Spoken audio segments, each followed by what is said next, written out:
A program is like a symphony. A composer will take notes and put them together. All I can do as a non-musician is to take records and put them in a sequence that builds a structure that reflects and stimulates my feelings.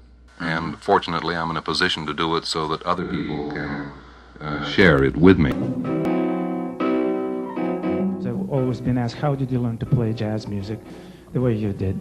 And of course, I always tell the same story that I heard Clifford Brown on a program led by, of course, Willis Conover.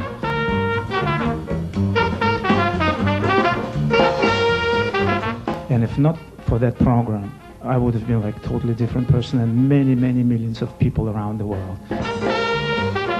And that tune I heard for the first in my life as jazz music, I would like to play for you right now.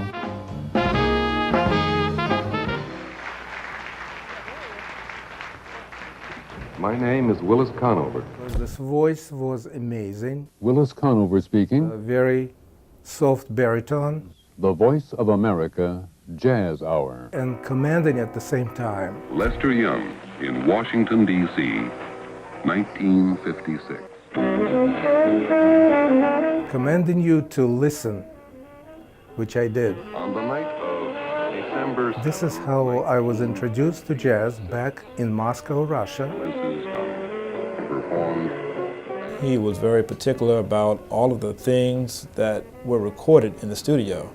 Make one mistake, hear a pop on the tape, because we were using vinyl, not CDs at the time, and we would have to start all over. And one day I was working on a show for him. It was 150 pops that I had to edit.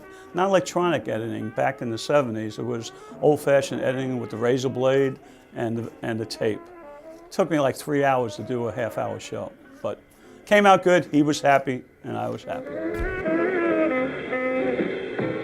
Willis never worked with a script. Whenever he sat down with a microphone, all he had with him was the record jacket of the artist that he was featuring in that particular program. He would glance at it maybe to say who was playing bass, who was playing trombone or drums, but everything else he would ad-lib. Norman Williams, the drummer, Jim Lucht, a Washington, D.C. rhythm section for Lester Young.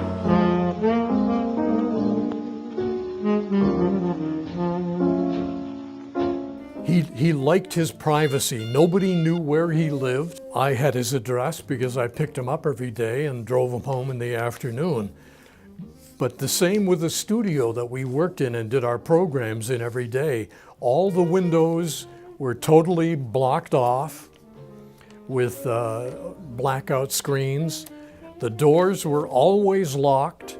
But when I would be driving him around DC, whether we were going to get his mail, which he never had delivered to his house, he always had it delivered to a post office box in another city, actually, surrounding DC. He would point out various buildings and tell me that used to be a jazz nightclub. That's the corner where he was met by Stan Kenton. The other corner was where he spent an afternoon with Duke Ellington. And I mean, no matter where we went or whatever topic I raised about jazz, he always had an anecdotal story to tell about his personal first-hand experience. Very knowledgeable, loved the music. Not only did he love the music, but he loved the people who played the music. But one question I asked when I got here to DC, to VOA, is why are there so many restrooms on every floor? And the answer was, well, back a couple of decades ago, there were colored washrooms and there were white washrooms. So they had like twice as many as they needed because the building was segregated, as was all of DC. But Willis was always an integrationist person. And I would say that the majority of his best friends were musicians and the majority of them would be black people. What a wonderful world. I was with him until the very end.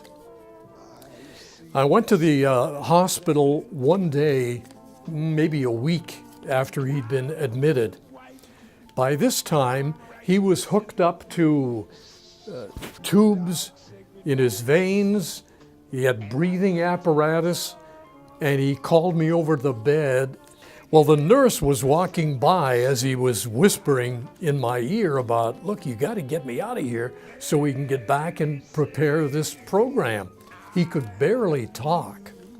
And the nurse called me aside and said, look, if you try to get him out of here, he's not going to make it to the front door. I mean, that's how dependent he was on the medical equipment that was keeping him alive. He was basically on total life support at that time. But it showed to me his complete dedication to his audience and to his commitment to the programs that he'd been doing for, well, at that point, 45, 50 years. What a wonderful